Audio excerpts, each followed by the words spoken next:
नमस्ते, हमेशा की तरह मैं आमना अंसारी आपका स्वागत करती हूँ इंडिया दिस वीक के नए एपिसोड में। और मुझे बहुत दुख के साथ आपको बताना पड़ रहा है कि खालिद हम इस बार ज्वाइन नहीं कर पाएंगे अपने पर्सनल रीजन की वजह से। बट हर बार की तरह इस बार भी उन्होंने अपना योगदान इस एपिसोड के लिए दिया है और हम उम्मीद करते हैं कि खालिद जल्दी से जल्दी हमें ज्वाइन कर सके। इसी के साथ हम स्वागत करते हैं अपने आज के गेस्ट का। हमारे पहले गेस्ट है Abhijit Majumdar. Hello Abhijit. Hi, Amana. Hi. Thanks for having me on your show. या अभिजीत मजूमदार एक वरिष्ठ पत्रकार हैं और ये फाउंडर एंड चीफ एडिटर हैं ईयरशॉट के। और इसके अलावा जिन्हें भी जरा सा भी इंटरेस्ट है इंडिया के पॉलिटिक्स में और समसामयिक मुद्दों में, वो अभिजीत का नाम जानते होंगे, उनको इंट्रोडक्शन की जरूरत नहीं है। और हमारे दूसरे जो गेस्ट हैं वो है पुनीत साहनी। Hello Puneet, welcome. जय मां भारती, नमस्ते। तो पुनीत का इंट्रोडक्शन मैं दे देती हूँ। पुनीत बेसिकली कोऑर्डिनेटर है सिख सेवा में, जो कि स्टैंड करता है six for enlightenment values association. और पुनीत फोर फ्रंट पे रहते हैं खालिस्तानी सेंटिमेंट काउंटर करने में प्रॉपर रिसर्च और डेटा के साथ। इसके अलावा पुनीत का काफी अच्छा ग्रास्प है सिखिज्म रिलीजन के हिस्ट्री और पॉलिटिक्स के ऊपर। तो आज हमारा जो सब्जेक्ट है बेसिकली वो हम पंजाब के ऊपर बात करना चाहते हैं और पंजाब के उन चैलेंजेस पे जो कि अभी हम काफी ज्यादा रिसेंटली देख रहे हैं।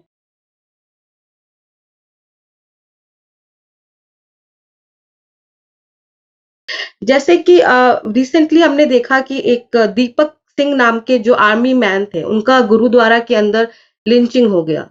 फिर हमने देखा कि सिंघू बॉर्डर के ऊपर जो दलित आदमी था लखबीर सिंह का, उसका बहुत ही बर्बरता के साथ मर्डर हुआ था।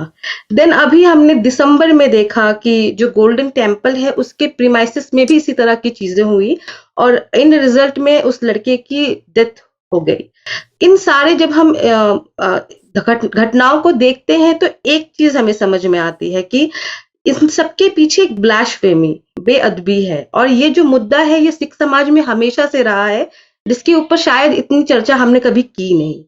आप देखिए 2014 में अकाली और बीजेपी की जो अलायंस थी उसने एक लॉ भी लेकर के आई थी इसके लिए, और उन्होंने पनिशमेंट इतना सिवियर किया था कि लाइफ इम्प्रिजमेंट होगा अगर कोई बेअदबी करता हुआ पाया जाता है। बाद में अमरिंदर सिंह ने इसी को अमेंड कर दिया और उसके अंदर जो बाकी के होली स्क्रिप्चर हैं लाइक कुरान, गीता, उसको भी ऐड कर दिया। इसका भी काफी क्रिटिसिज्म हुआ था जो कि वैलिड भी लगता है, क्योंकि अगर आप देखिए तो इसी तरह का ब्लास्फेमी लॉ पाकिस्तान के अंदर भी है और उसके कंसिक्वेंसेस हमने देखे हैं। तो पुनीत, मैं चाहूंगी कि पहले आप हमें बताइए कि आप इस पूरे ब्लास्फेमी इशू को और इसके ऊपर जो ये लॉ बना हुआ है इसको आप किस तरह से देखते हैं, आपका क्या नजरिया है। फिर अभिजीत आप प्लीज इसी क्वेश्चन को आंसर कर दीजिएगा। Sure. सो अमाना जी, मैं फटाफट 2 पॉइंट्स पे जाऊं। पहले तो आपने कहा जैसे सिख हिस्ट्री क्या है और ये वैसे ब्लास्फेमी क्या होता है, वेरी क्विकली। तो सिखिज्म में ब्लास्फेमी का कोई कॉन्सेप्ट नहीं। ये एक मेरी टॉक है संजय दीक्षित जी के साथ, वो आपको मिल जाएगी, हिंदूज इन पंजाब 1980s। उसका टाइटल थोड़ा मिसलीडिंग है, I have gone into Sikh communal politics of the last 100 years। तो ये 1920s के अंदर ये मुस्लिम लीग ये सेम टाइम पे आए, इनकी सेम डिमांड थी, सेम टाइम के लॉजिक थे, सेम टाइम के टैक्टिक्स थे, ये उस टाइम से चला आ रहा है।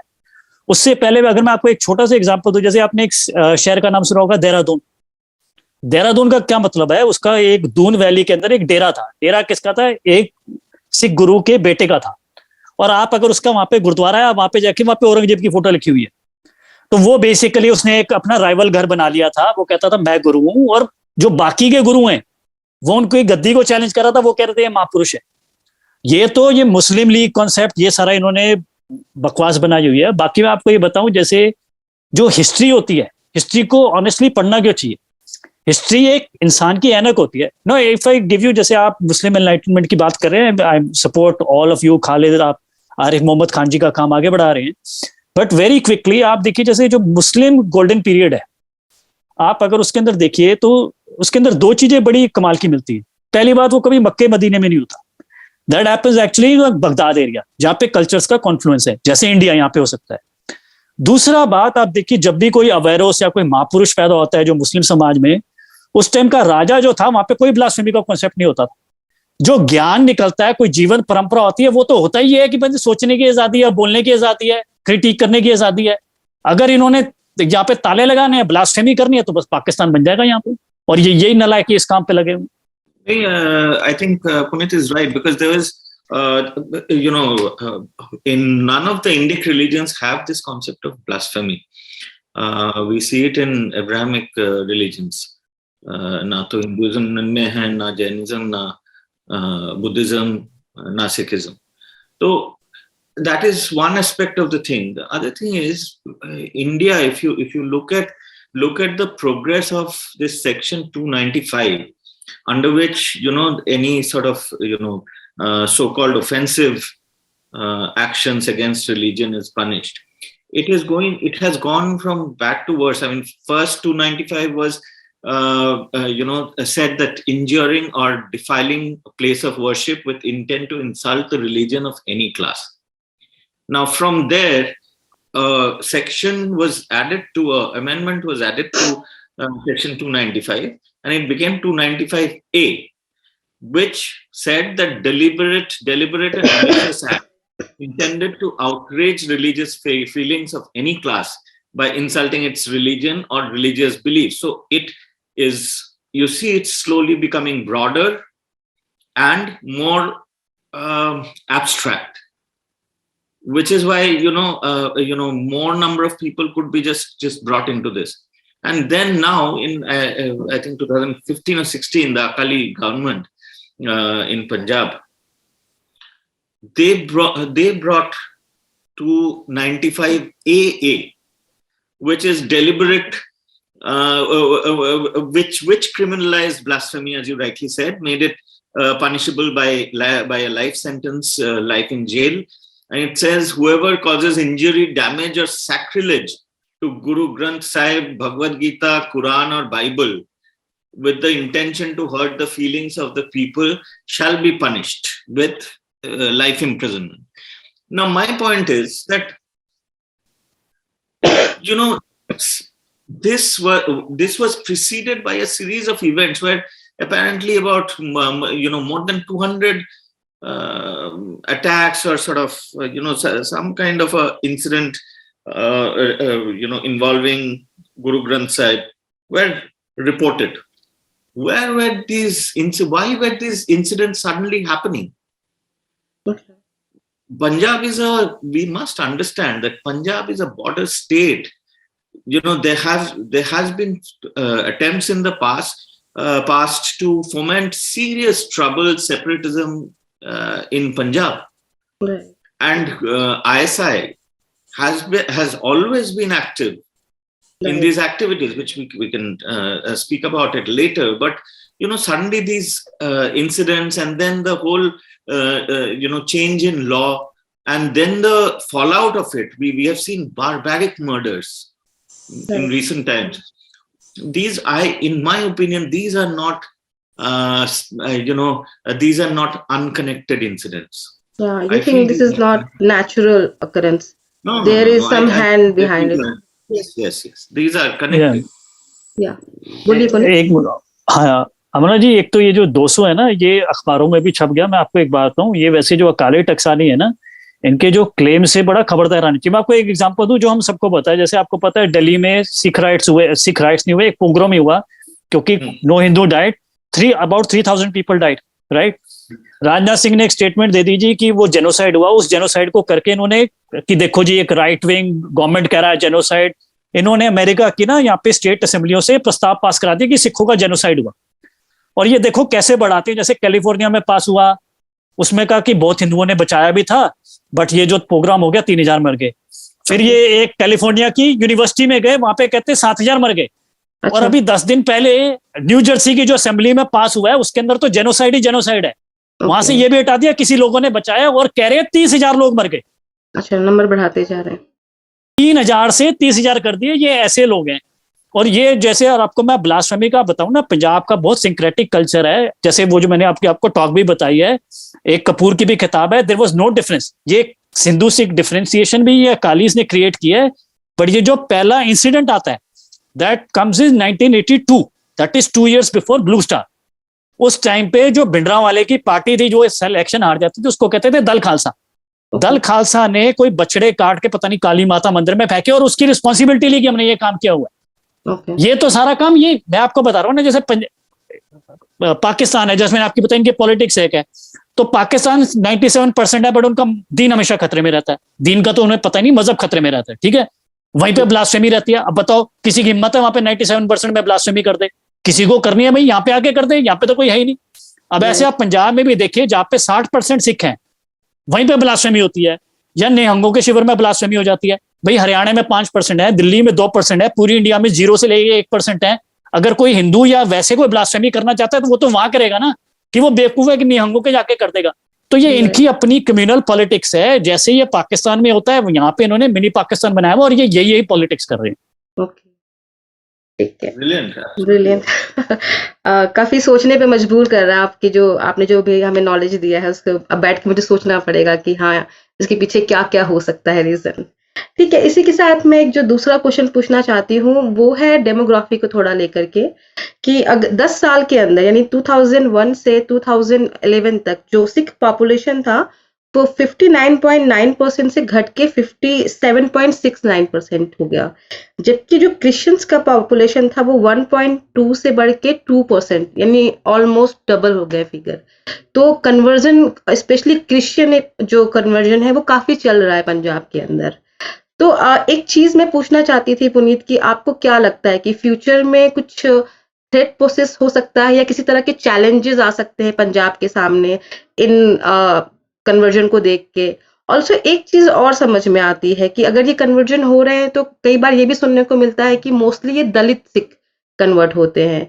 तो क्या दलित सिखों में भी एक पूरा कास्ट सिस्टम और हिरार्की है जो हम उतना उसके बारे में अवेयर नहीं है जैसे कि हिंदुस्तान के बाकी जगहों पर है? क्योंकि हमें नॉर्मल लोगों को इतना सुनने को नहीं मिलता कि सिख में भी एक कास्टिज्म है। इसके बारे में आप थोड़ा बताइए। हाँ जी। आपको भी शैतान ने टारगेट बनाया हुआ है और आपको एक खतरनाक बीमारी HIV, हालेलुया, क्या बीमारी है? HIV, एड्स की बीमारी। आउट आउट, बट यीशु मसीह के नाम से फायर फायर।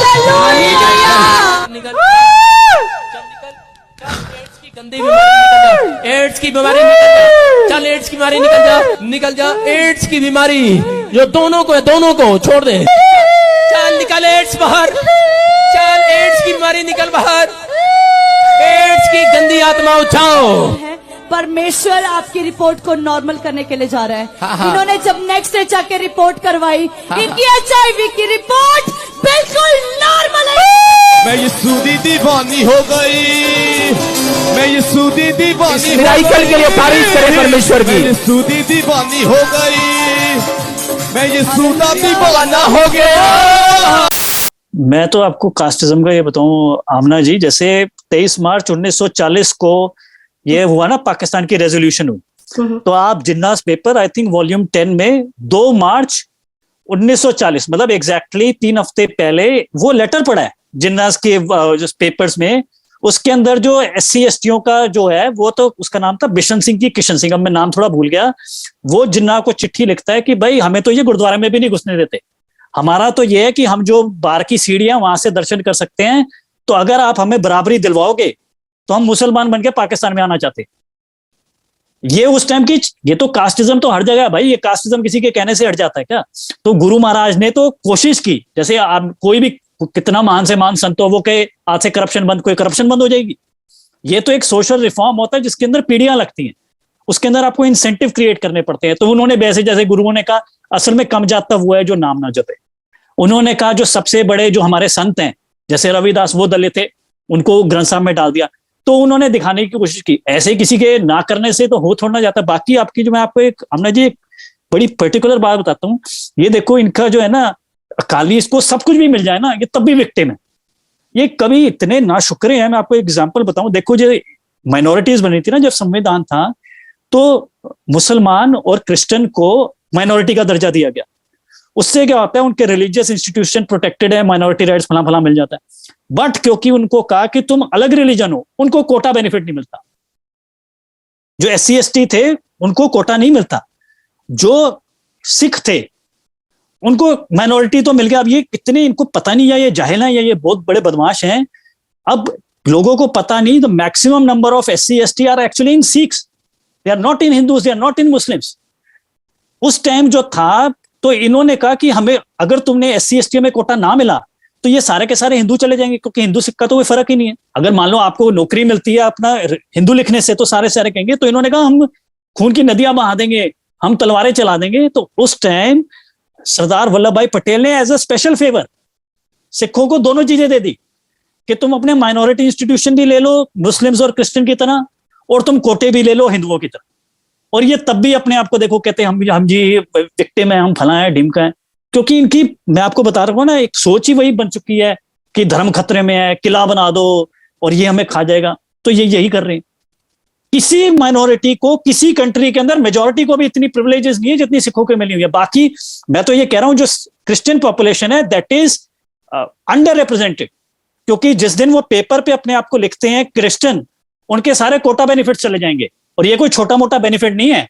तो अगर मैं तो कह रहा हूं कि it could be up to like 5 to 10% underrepresented by a factor of 5 to 10, because as soon as they declare themselves as Christian they lose their quota benefits.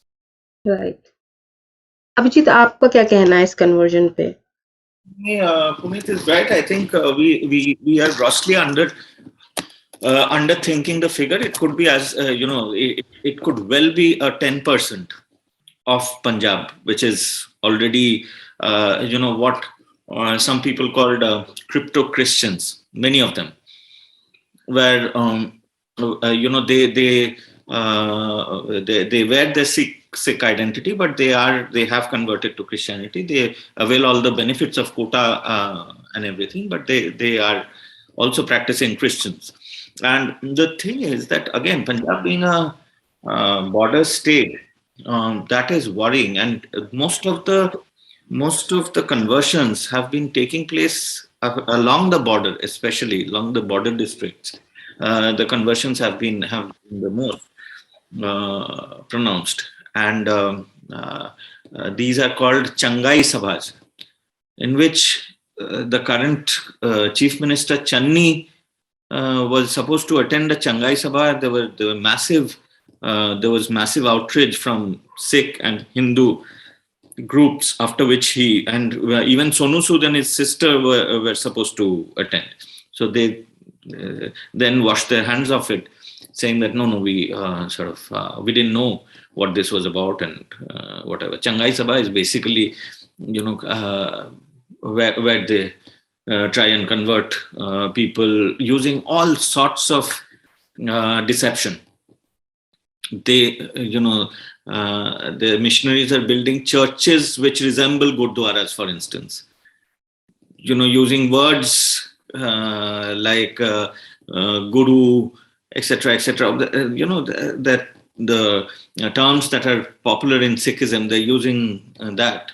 So it's a murky game. It has started. It has been going on for a long time now. For over a decade, I would say. That is something that the Sikh society should wake up to, and the very deep caste rifts within the society, especially between Jat Sikhs and the Madhhabi ones. All that has to be somewhere there has to be a movement towards resolution. तो जो मेरा तीसरा question है basically Puneet, वो मैं आपसे start करूंगी। ये है जो अभी भी हम समय समय पे टाइम पे देखते हैं कि जो खालिस्तानी सेंटिमेंट है उसकी रिवाइवल की काफी कोशिश होती है।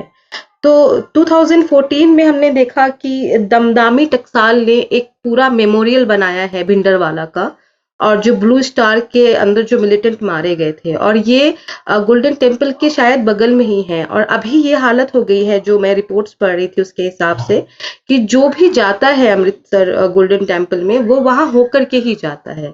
इसके अलावा ऐसे भी रिपोर्ट्स हैं कि जो काफी अब्रॉड से मनी आते हैं फॉर रिलीजियस वर्क और किसी भी काम के लिए, वो कई बार डाइवर्ट भी हो जाते हैं इस तरह के कॉजेज में। जैसे कि हमारी जो एजेंसी है जो इन्वेस्टिगेशन करने वाली, उन्होंने अभी देखा कि एक ऑर्गेनाइजेशन है सिख फॉर प्रिजनर वेलफेयर, उनका जो Babbar Khalsa international terrorist group है, उनसे लिंक पाया गया।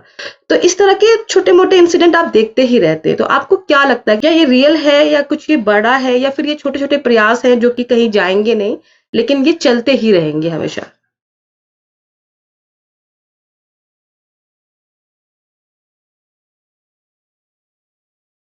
हमने जी इसमें दो पार्ट है। पहले तो जो भिंडरा वाला था ना, भिंडरा वाला अब लोगों को समझ नहीं आ रहा वो कितना बड़ा दरिंदा था।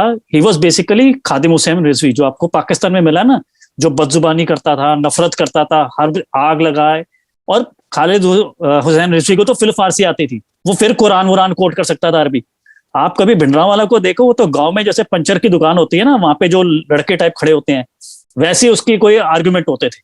मतलब उसका तो कोई सिर पैर ही नहीं था, और गवर्नमेंट ने बताया नहीं कि उसने क्या किया। मेरी एक टॉक है भिंडरा वाले के ऊपर 1 घंटे की, उसके अंदर मैंने सारा एक्सपोज किया कि इसने क्या क्या बातें बोली है विद एविडेंस। लोगों को पता ही नहीं ये क्या जहर उगल रहा था और इसने क्या कर दिया। अच्छा, जो आप बात कर रहे हो ना, देखो अब हमारा ना एक सोच है, इंडियन सोच है हमारा, है कि जो हो गया मिट्टी पाओ आगे बढ़ो, ठीक है। तो हमने जो 47 की पॉलिटिक्स थी, हमने उससे कोई सीख नहीं ली। 84 में इन्होंने सेम पॉलिटिक्स थी कि आप नफरत पे फोकस करो, आप जो हमें बांट रही है उसके ऊपर फोकस करो, आइडेंटिटी पॉलिटिक्स खेलो, और इसका एंड में नतीजा यही निकलता है जो 47 में निकला है, जो 84 में निकल गया। बट उसको भी हमने स्टडी नहीं किया। तो जैसे वो जो मैंने आपको पहले बताई, मौत की आंधी चल रही थी पंजाब के अंदर। मैं आपको एक बताऊं, जो श्रीलंका में सिविल वॉर थी, वहां से ज्यादा कैजुअलिटी थी। जैसे केपीएस गिल है 92 में, उसने 8 महीने में सारा साफ किया। To give you an understanding, 1991 जब कोई केपीएस गिल नहीं था, ये यहाँ पे कह रहे थे इनको मनवा लेते हैं, on an average every month more than 500 people were being killed in Punjab, every month 500 people for 2 years। तो जो लोगों ने अपनी छाती पे झेला है उनको तो पता है ये कैसे से लोग हैं। तो जो सिमरनजीत सिंह मान है उसको 0.3% वोट मिलता है। जो ये मिलिटेंसी भी थी, ये एक माजा एरिया है जो पाकिस्तान का बॉर्डर है, ये वहां पे रिस्ट्रिक्टेड थी ज्यादातर, वहां पे इन सारों की जमातें जब्त होती हैं। तो इंडिया में जो था, इनका कोई फ्यूचर नहीं। बट हाँ, एक कनाडा में जहां पे इनको गवर्नमेंट ने भी छुट्टी दी हुई और वो टेररिस्टों को भी खुला छोड़ दिया, वहां पे इनकी बदमाशी चलती है। इन्होंने विटनेसेस मारे, जिन्होंने नेकी की बात की, मतलब 2 people they almost killed into like in inches of their death. बाद में एक बंदा जाके अपना वो भी बन गया अटॉर्नी जनरल और prime minister of British Columbia. So Canada basically sewer है खालिस्तान का, और वहां से ये सारी जगह गंदगी फैलाते हैं। Now it is actually very dangerous, क्योंकि जो नई जनरेशन है पंजाब की, जिन्होंने अपनी छाती पे नहीं झेला, उनको पता नहीं, वहां से ये सारा का सारा फॉल्स प्रोपेगेंडा कर रहे हैं। और मैं आपको एक कहूं, it's called Sikh politics in Canada. वो 20 मिनट की एक डॉक्यूमेंट्री है, कैनेडियन जर्नलिस्ट ने आज से 14 साल पहले बनाई थी। उसने सारा एक्सपोज कर दिया, ये कैसे गुरुद्वारे एक्सप्लॉइट करते हैं, कैसे नफरतें फैलाते हैं, कैसे लोगों को रेडिकलाइज करते हैं, कैसे टेररिस्ट को ग्लोरीफाई करते हैं। It's an amazing documentary. वो डॉक्यूमेंट्री को भी उन्होंने एड़ी चोटी का जोर लगा लिया बैन करवाने की, उसके मुकदमे कर दिए $135 मिलियन के, फला करके। बट वो डॉक्यूमेंट्री आज भी है, और उसके बाद things have gotten much worse. That documentary came up 14 years ago. I will send you the link. Maybe you can put it in the description. So this is coming from abroad, and it is dangerous because new generation doesn't know, and it is prone to be radicalized.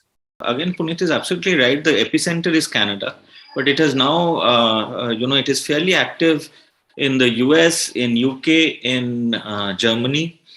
And again, as Puneet said, the younger generation of Punjabis have not gone through the horrors of the Khalistan movement, and they do not know.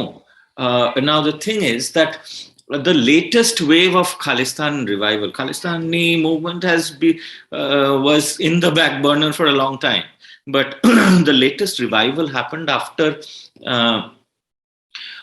I think India scrapped the special status for Kashmir on 5th August 2019.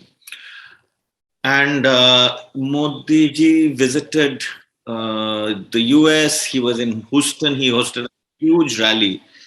And from Houston, ISI, first of all, Pakistan was completely caught off guard. They had no clue that India would actually so easily, so drastically in one step, just end 370 and 35A in Kashmir. So they were completely taken off guard. They had to do something. They had to, they had to have a comeback. And they started this massive propaganda, call it a propaganda cell, a movement.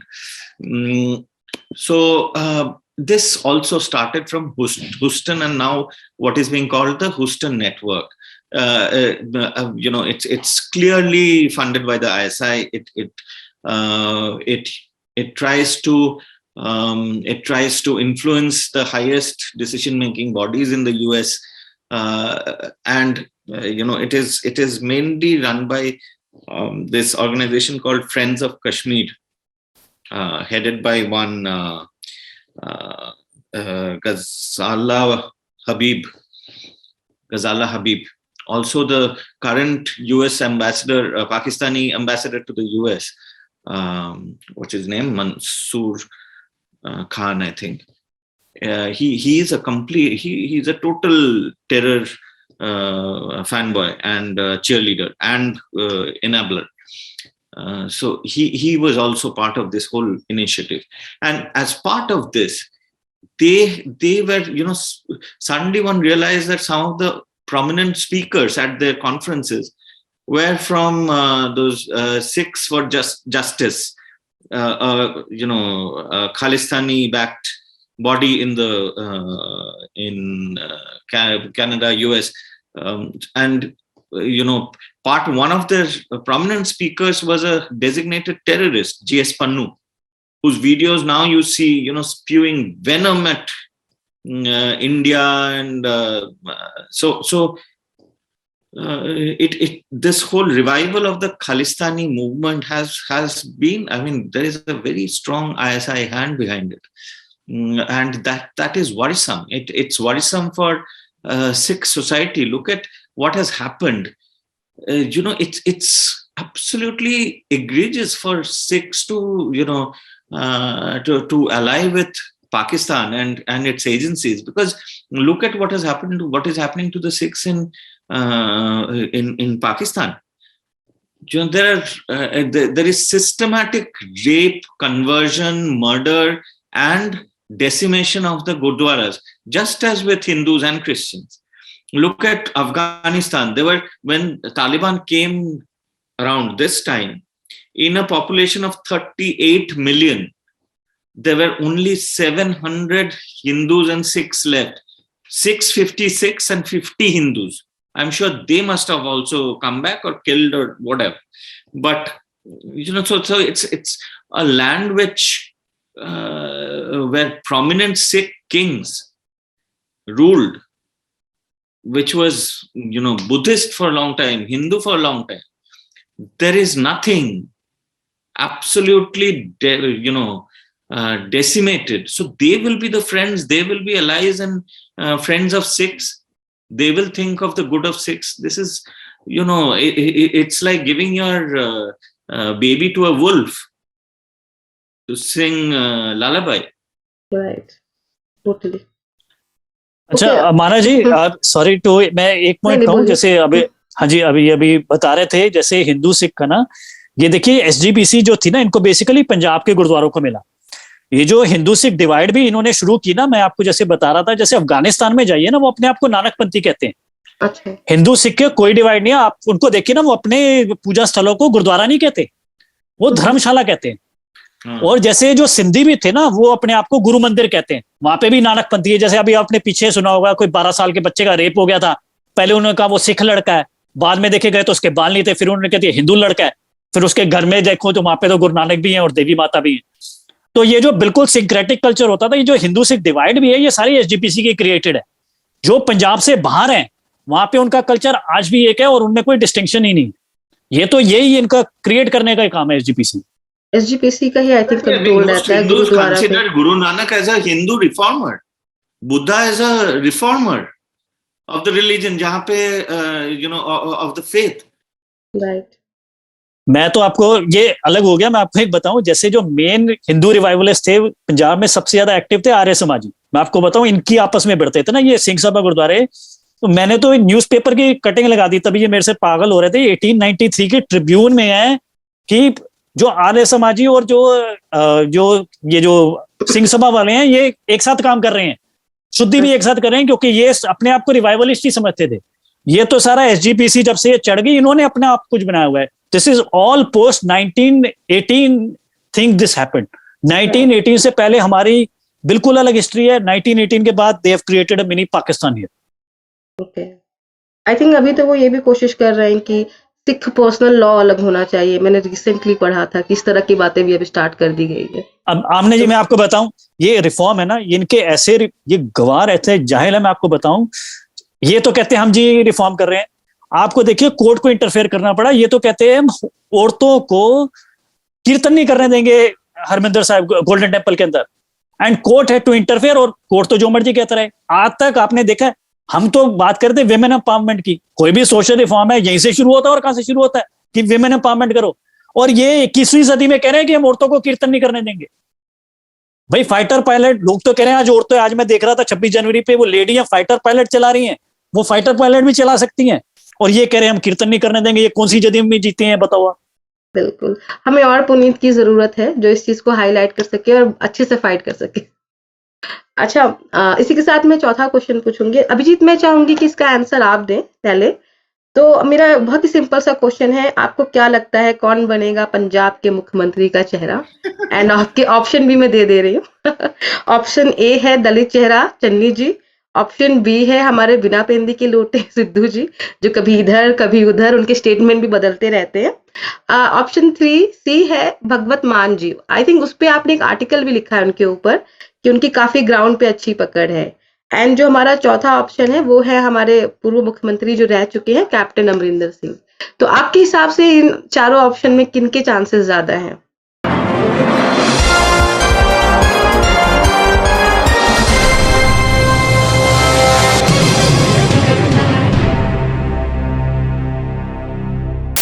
उसको केजरीवाल को क्या आदत है कि पूरे allegation लगाने election में, बाद में माफी मांग लेनी। उन्होंने गडकरी साहब से माफी मांगी, उन्होंने फाइनेंस मिनिस्टर थे जो पहले, उनसे माफी मांगी, उन्होंने मजीठिया से माफी मांगी। आकाश की कोई सीमा नहीं, पृथ्वी का कोई तोल नहीं, साधु की कोई जात नहीं, और पारस और बापू आसाराम का कोई तोल नहीं, कोई मोल नहीं।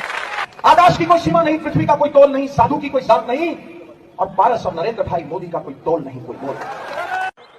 क्योंकि आकाश की कोई सीमा नहीं, पृथ्वी का कोई तोल नहीं, साधु की कोई जात नहीं, पारस और सोनिया जी का कोई तोल नहीं, कोई मोल नहीं।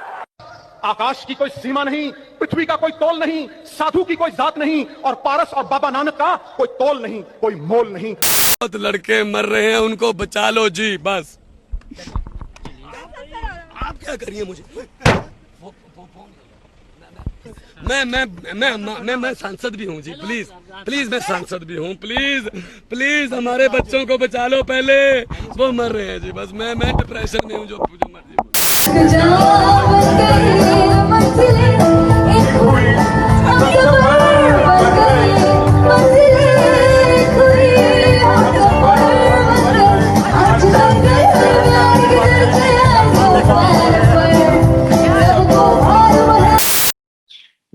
देखिए इस समय अगर कोई भी आपको बोल रहा है कि उसको पता है पंजाब में क्या होने वाला है, इलेक्शन में कौन जीतेगा, वो गलत बोल रहा है। मुझे आई मीन किसी को पता नहीं है क्या होगा। This is going to be a fascinating election कि how does it pan out. I mean ideally Punjab के लिए सबसे बेस्ट होता अगर अमरिंदर सिंह मुख्यमंत्री बनते। He is a nationalist. He's, of the choices that you have put before us, I think he's the best. But I don't, इतना तो मुझे लग रहा है, या बाकी लोगों का सुन के या पंजाब के बारे में जो जानकार है उनसे बात करके, कि मुश्किल है कैप्टन साहब का बनना।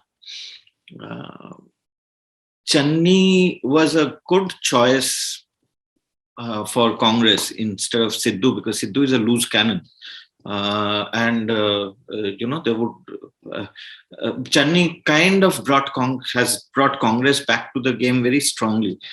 But I think Bhagwant Mann is somebody you should watch out for, because Punjab is in the, since these farmers protests and the whole revival of these Khalistani sentiments, and the whole conversion thing going, and tremendous corruption that the Akalis have left with. Congress has also been corrupt in Punjab, but Akalis have really, I think perceptionally at least, they have done tremendous damage. So after all this, in a state like this, in a state where Punjab is in, they might go for a new option, is my thinking. I think Aam Aadmi Party is a force to reckon with this election. I won't be surprised if they emerge as the front runner eventually. But I really have, as I said, it is the most baffling, most exciting election, just in terms of the election fight. I think Punit would probably know a lot more than I do on what's really happening in society, because media often projects the prominent voices that they want to project, which create controversy. But Punit would probably know a little more about Punjabi society and how it is sort of thinking. हाँ, देखो अमाना जी, देखो, अगर if you are an outsider, आपको एक चीज हमेशा surprise करती होगी कि despite killings of Sikh in Delhi, despite blue star, Congress government बना लेती है पंजाब में. इसका कारण है, हर everything happens for a reason. देखो जो अकाली है ना, अकालीज आर सॉफ्ट खालिस्तानी, और ये हमेशा जब आउटसाइड पावर होते हैं, कभी भिंडरावाले की फोटो इधर लगाओ, कभी ये ऐसा प्रस्ताव करो, ये पावर में नहीं करते. आउटसाइड ऑफ पावर ये हुड़दंग मचाना शुरू हो जाते हैं, रिलीजियस सेंटिमेंट को खेलो. और BJP they may be well intention, but ये इनका जैसे डिक्कू बने हुए हैं, जैसे होता है ना कि उनका पिछलग्गू है. बीजेपी की कोई आइडेंटिटी नहीं. जो अकाली को अगर काउंटर किया नैरेटिव, तो वो तो किया है, कांग्रेस नहीं किया. चाहे उनकी सारी गलतियां थी, उन्होंने बेअंत सिंह की शहादत दी, जो अपना ये बिट्टा था इतनी बहादुरी से लड़ा, तो they basically fought against, and Punjabis are patriotic and they appreciate somebody brave. वो कायर को कभी नहीं वोट दे सकते, चाहे उनके साथ का हो. So that's why they would vote for Congress कि हाँ भाई कैप्टन में दम है, कि वो चैलेंज कर रहा है अकालियों को. तो ये बात है.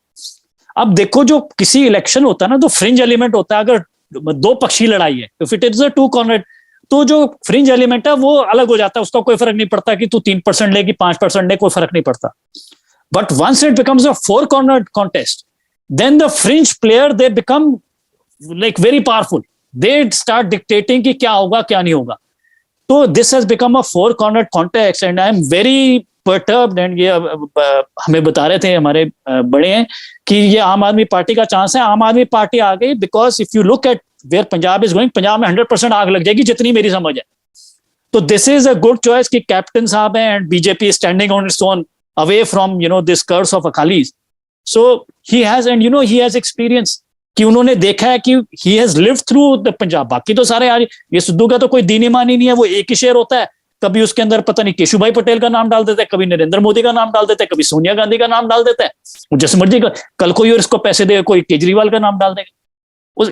पंजाब में कोई अपॉर्चुनिज्म से नहीं, यू नीड प्रिंसिपल. पंजाब ने एक जनरेशन गवाई है, and in the end you have to be firm. And जो captain, of course he worked in constraints, but he knows what. And one last thing I want to say, for example, if you look at the killings in Punjab, you see a spike in 87, you see a spike in 90.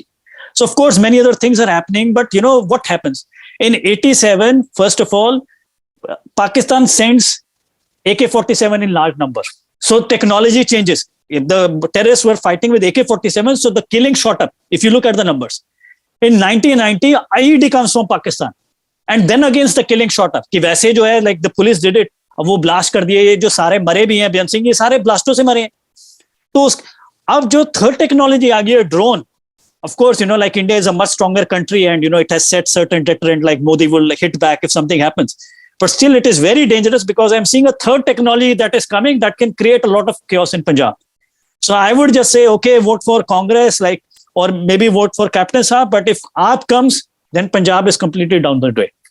इसी के साथ मैं आज का episode खत्म करती हूँ. और हमें अपने पैनलिस्ट से बात करके समझ में आया कि कुछ बातें हैं अगर आप पार्टी शायद आ जाए तो वो उतना अच्छा नहीं होगा पंजाब के लिए, और अमरिंदर सिंह शायद बेटर ऑप्शन है। इसके अलावा एक मैसेज मैं देना चाहूंगी कि चाहे बेअदबी हो या ब्लास्फेमी हो, चाहे आपके सेंटिमेंट कितने भी हर्ट हो, एक तरीका होता है इन चीज़ों से डील करने का। आप लॉ एंड ऑर्डर अपने हाथ में नहीं ले सकते हैं। अगर आपको तकलीफ हुई है तो आप लॉ एंड ऑर्डर को इस्तेमाल कीजिए, उसे हाथ में ना लीजिए। ये एक सिविलाइज सोसाइटी की निशानी है। अगर आपको हमारा काम अच्छा लगता है तो प्लीज़ हमें लाइक, सब्सक्राइब और शेयर कीजिए, और अब हम पैट्रियन पे भी हैं तो आप वहाँ पे भी ज्वाइन इन कर सकते हैं। धन्यवाद।